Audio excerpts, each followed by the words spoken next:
There are conversations that shape how we live. Conversations that help us navigate challenges of life. Conversations that bring out the best in us. This is where we gather to help each other find the way and unleash our potential. Welcome to the Benjamin Zulu Globe. Psychologist, relationship coach, the one, the only Benjamin Zulu. Benjamin Zulu himself. Quick dating tips for the late bloomers, an interesting topic that we are going to have today. What are the strategies for the late bloomers to thrive in a relationship that they're looking forward to? That is the conversation that we're going to be having today with Benjamin Zulu. Welcome to Benjamin Zulu Global Show. My name is Sylvia Keremi and here we are. Now, I have a question. What are the strategies that these late bloomers, and first of all, probably you'll tell us who are the late bloomers, what are the strategies for them thriving, probably both online and offline, I would say? Yes. Yes. We are just saying a person who is dating off the season, they did not manage to settle at the peak. The peak for women is really 25 to 29. The peak for men is 30 to 35. When you come after that, you have a clause. There's an explanation needed. Yeah. Many freshmen don't want to date a woman who's 30 and above. Many times when he's himself just 30, 32, 33, he wants to be sure it's not something else that delayed you. If you intended on marriage, what happened? Yeah. You get. And the most foolish reason is that you're in a 7-year relationship. 7 years. You know? Whatever delayed you, whatever it is, we're just talking that you're coming off the season, you're returning after something. Yeah. Some of them were just abroad, away. They just landed back. They were pursuing a career someplace, pursuing some scholarship, some opportunity. And we have not been taught that some opportunities are actually a distraction. When you are at the peak of your dating season, for women, when you clock 25 and you want to get married, stop accepting scholarships to Australia.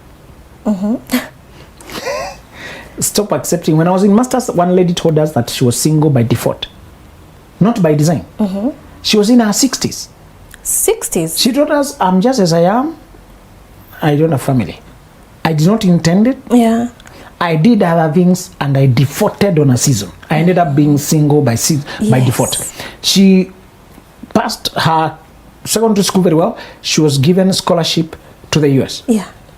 To do a degree. She did that degree, succeeded so well, she was given another scholarship for masters. She did it so well, she was given another one for PhD. Yeah. And by the time you finish PhD, tutorial fellow, lecturing job, this and the other one, clamoring for you. You are such a star, you're such a brain, you're such a focused. Before she knew it, 20 years were gone. She said, I came back here to find that the train of my generation had since left.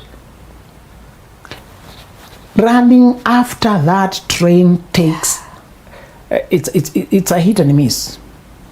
People tend to downplay how hard it is to find a partner even when it's the right season. When you're dating right and your generation is in the market, there is effort and work and searching. Now, dating when your generation has left the market, looking for leftovers like yourself, late bloomers like yourself. Yes. And you're not a returnee, divorced widower.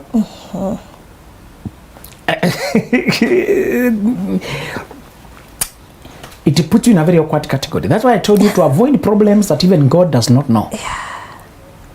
People who are late bloomers usually have a legitimate reason. Usually it involves a marriage that ended, death that occurred. But you're just coming from a baby daddy. A baby mama quagmire. This is a very recent term. It was not even there 20 years ago. Yes.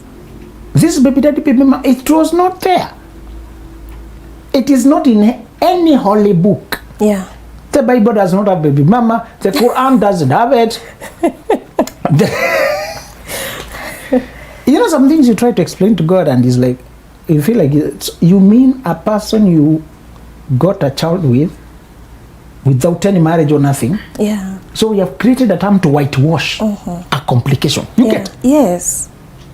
We try to To normalize it. imagine. Yes.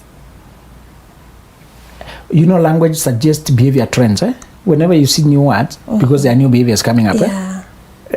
So this is a behavior trend that is coming up, and people making it look like valid, a valid behavior. Yeah. And we are beginning to accept it, and we entertain it. But just to tell you that sometimes you come back as a late bloomer because you are coming from things that are not even, there's no literature to deal with them. Avoid problems that are so new that you have no guidance about them. One problem that COVID was so hard to deal with, it was a new thing. Yes. There's quarrel. Do you immunize? Do you don't? You don't take the jab? Don't take the jab. We didn't have time to study it. Yeah. Avoid contracting viruses that nobody has studied.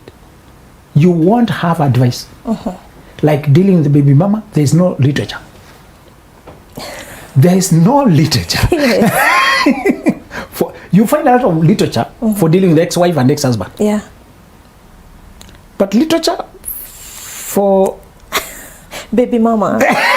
there's no, it's a new thing. avoid new problems. They'll kill you, and not doctor knows how to treat you. Yeah. Actually, in the medical world, conditions that are just being discovered are the worst. There's no drugs for them. There are no specialists for them. Medical schools don't teach them. Yeah. Research does not focus on them. Even the name is very hard. You have to use initials. And then that just reminds me something I saw about GBS and these autoimmune conditions, that 80% that affect women. 80% affect women. That's a staggering disproportion. Yeah. Why nobody talks about it? Because women internalize stress more, internalize anger. Society tells her to be polite and soft and quiet and accommodate and sustain marriage, and not speak up too much. They internalize stress. Many of the autoimmune are genetically predisposed but stress triggered. Okay? Yes. Environmentally triggered but predisposed genetically. They run in women, generations of women skipping one generation. One physician explained that one generation is a carrier, the other one suffers from it, manifests. The next one is a carrier, the other one. So it runs in the lineage of women, the X, while keeping quiet in one, rising in the other. So you may find that your grandma had a problem that did not have a name, but similar symptoms like yours. Yeah. But because there's no diagnosis, you don't realize it's an autoimmune condition. Yes. Like eyesight issues or migraine headaches or just joint issues or something. And then skipped my mother. Yes. Your mother is a carrier. Yeah. And then it manifests in you. Your daughter doesn't show anything, but your granddaughter. That's strange. Yes, we are told that's how it goes, but there's no literature.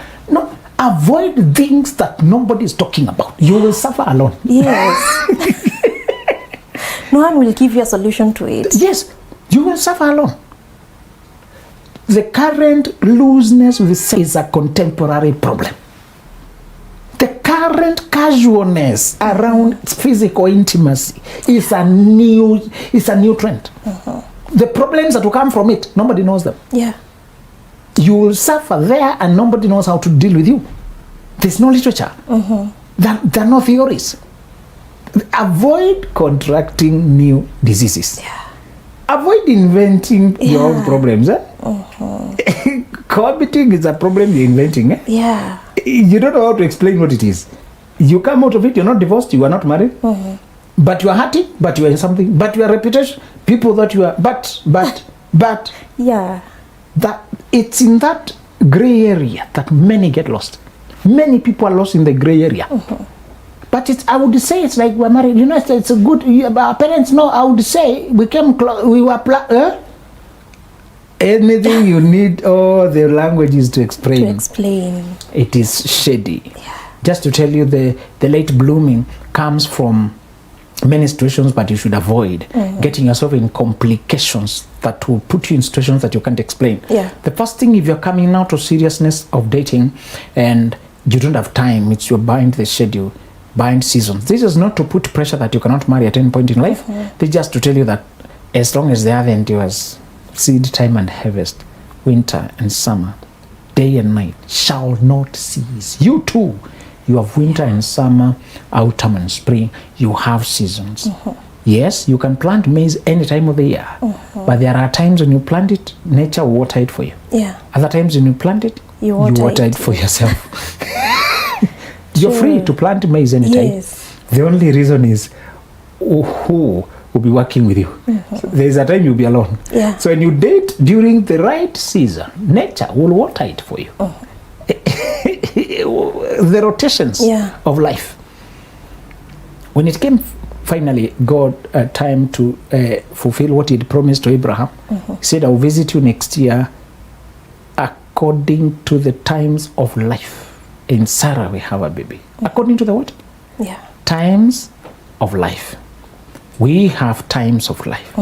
The first thing I want you to do is to stop side shows and settle your life.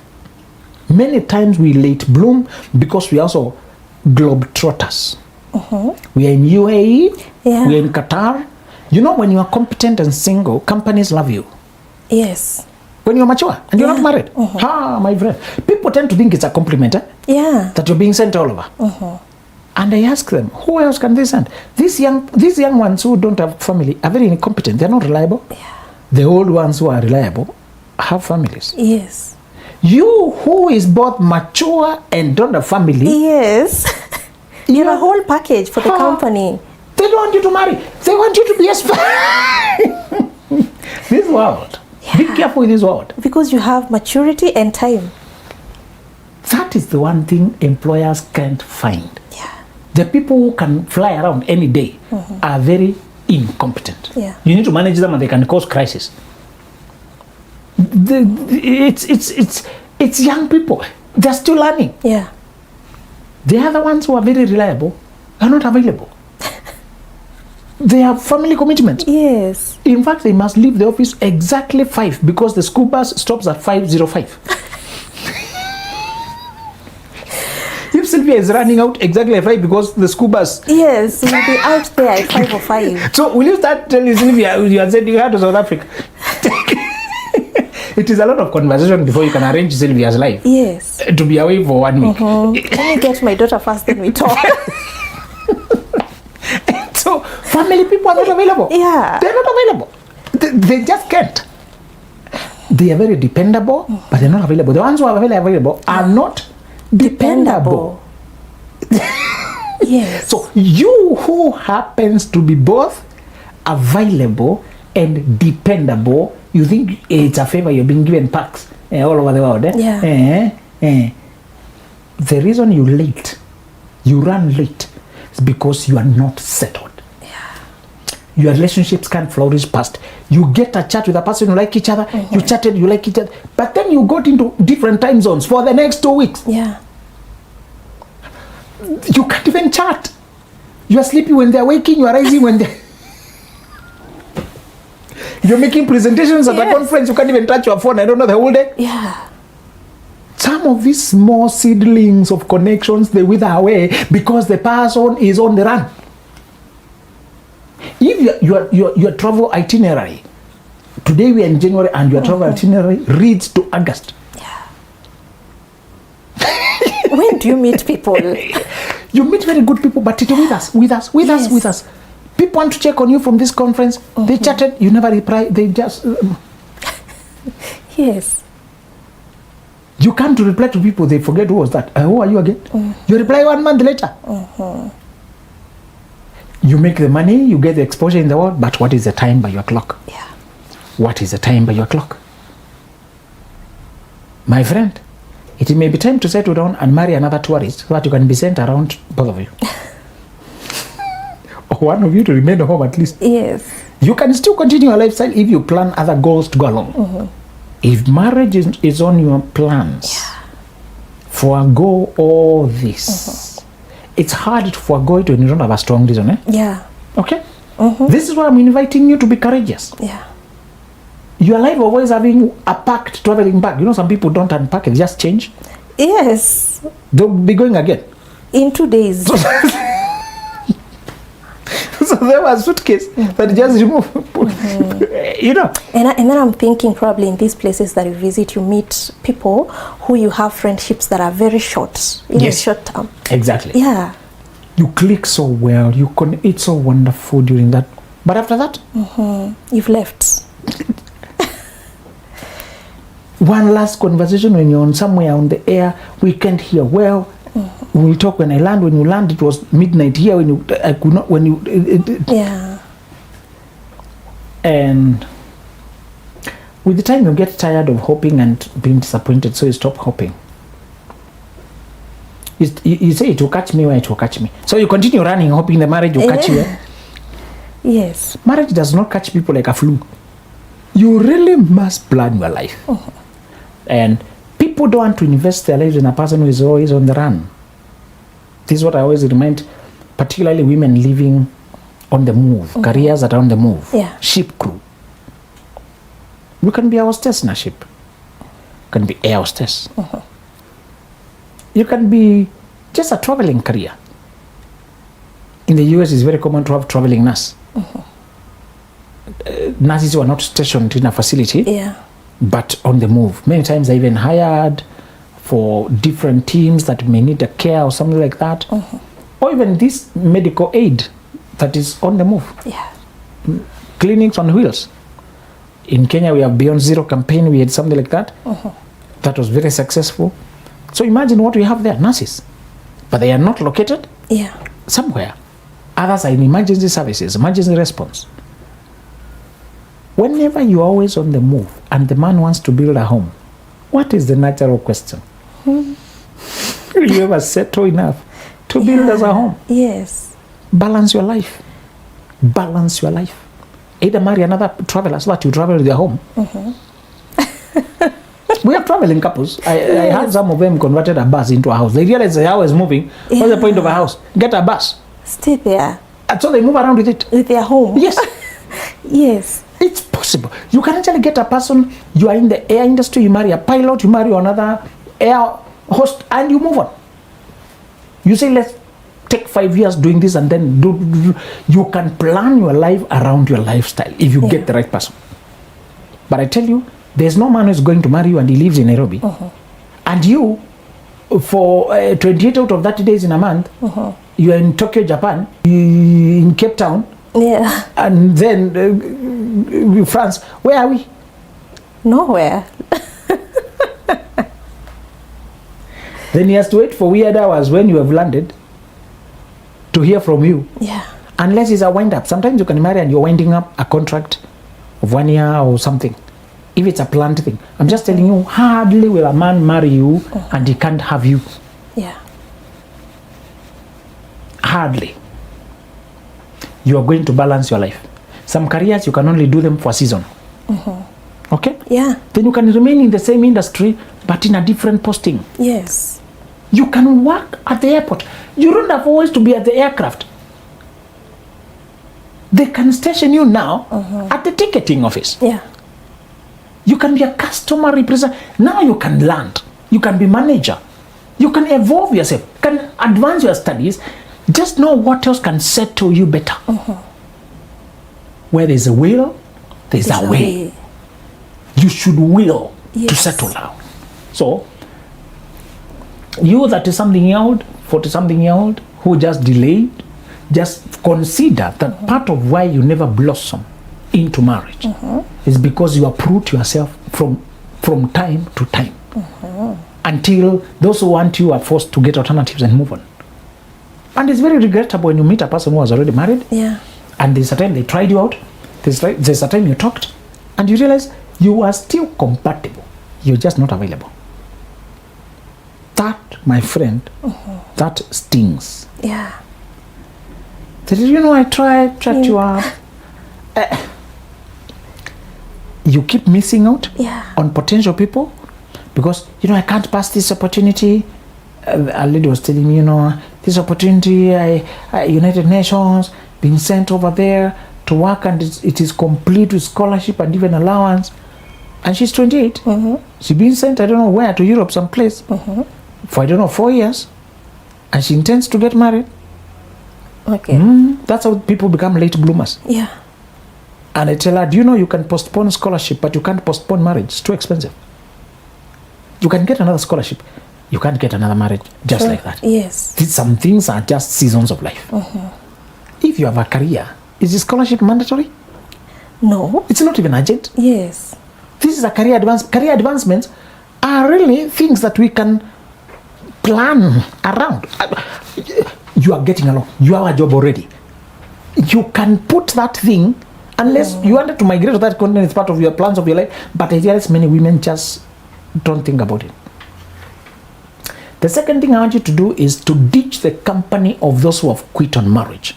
Many late bloomers have friends who are also single, and they're very pessimistic and cynical about marriage altogether, about women, about men. Their attitudes of men are like this, women are like this, and that's their way of thinking. The moment you say we are write-offs, marriage doesn't work, it is just a social construct, people start developing language of pessimism. Yeah. I just want you to know you can be fed by ideas of giving up, by ideas of quitting, by ideas of despising something until you can't even attempt it. I just want you to know you can reach a place where if you are not careful what you're doing, if you're not careful where you're going with your life, the guys you call when you're free, the people you go out to relax with, the people you chill out with can be the reason no marriage blossoms in your life. Because nobody wants to feel suspected, not believed. And imagine you're talking to a lady, she's telling you, I know men. Are you any different from men? You know, men are always after one thing. Do you want such a cynical attitude? No. Sylvia, it's very comforting to doubt everything, because then you expect nothing and you're not disappointed. That's the comfort of disbelieving. Yeah. You doubt everything. You say everything is a scam, so you're not expected to try anything, so you never fail at anything. Yeah. That's why people become cynics if you're not aware. Yes. To avoid the disappointment of trying and failing. Believing is vulnerable. Believing is what? Vulnerable. Because it means you will try. You will expect. Yes. You will attempt. And in attempting, there's a possibility of failing. Failing. You fail, you're embarrassed. Yes. So, cynical people, negative people are trying to keep it safe. But in keeping it safe, they also rule out the chances at all of ever succeeding. Yeah. They'll find out later, because sometimes in a group of 5 friends, you have agreed that there are no more good women. Women are just after one thing. Yeah. And you feed yourself with media that talks about insincerity of women. You know, there's media to talk about gold diggers. Yes. There's media about that. Pranks. You can feed yourself as a man with the literature and content that just shows you how untrue women are. But if you ditch all that, you're going to unfollow those pages and go to places that still people who believe and live true exist. All right. Now, there's this Facebook page I saw somewhere. Yes. And people there shoot their shots. That's what they say. And I see most people are writing that I am 40, I'm looking for this and that. They're the late bloomers that we are talking about. According to you, what are the strategies, or how can I position myself as a late bloomer online? Yeah, online you should just shine like a person who is attractive and make sure you're single. Don't state that you're looking. Narcissist manipulators will come in and fake to be what you wrote there. Yeah. Before you know it, they'll have married you, God and children. Never be direct, because this world, people are manipulative, want it to be direct. Yeah. When you date in a socially balanced way of interacting naturally, people are forced to really graduate from cordial friendship to personal. But when you say, I'm looking for, people skip friendship stage, people skip familiarity stage, people skip winning you, people skip impressing you to come and say, also me, I'm 42, I was looking for, I think. Yes. You get? Yeah. Don't make it that easy. You'll catch match the wrong type. That's the challenge with dating apps and dating sites. You must be very tactical to avoid this problem. The intention here is obvious. Everybody here is single, everybody is searching. Why are you pretending? Tell me, what are you looking for? Me, I'm looking for. Is that how in real life people would enter your life? No. That's offensive. I mean, people treat you like you should be desperate or you should be careful now. I'm not saying it's not possible. When you know how to return the relationship to the natural progression, you can. There are some people you can hook up on a dating site, but they just go to, okay, tell me what's about your life. And you don't focus on just dating life. If you're tactical enough to take the relationship back to natural progression, if I don't know you, you're a total stranger. Yeah. We may have seen photos, profiles up there, but hey, even AI can manufacture that. Yeah. If you are wise enough to bring the interaction to natural progression and avoid being rushed, being skipped to the main point. Yeah. Yes, to the main points actually. Let people have to exercise the real social skill and decency and modesty. How we form relationships with respect. Yeah. Rather than, I found you, as well, you had to put a signboard there, you're available. That's why I talked to you. No, you must like something about me. Yes. Yes. Wow, that's an interesting conversation there. Even the late bloomers have something they can do to get back on track, but it's important for us to follow seasons of life. That is a conversation from Benjamin Zulu. Thank you so much for being part of this conversation. To get his books, go to www.benjaminzuluglobal.com. See you next time. There are conversations that shape how we live. Conversations that help us navigate challenges of life. Conversations that bring out the best in us. This is where we gather to help each other find the way and unleash our potential.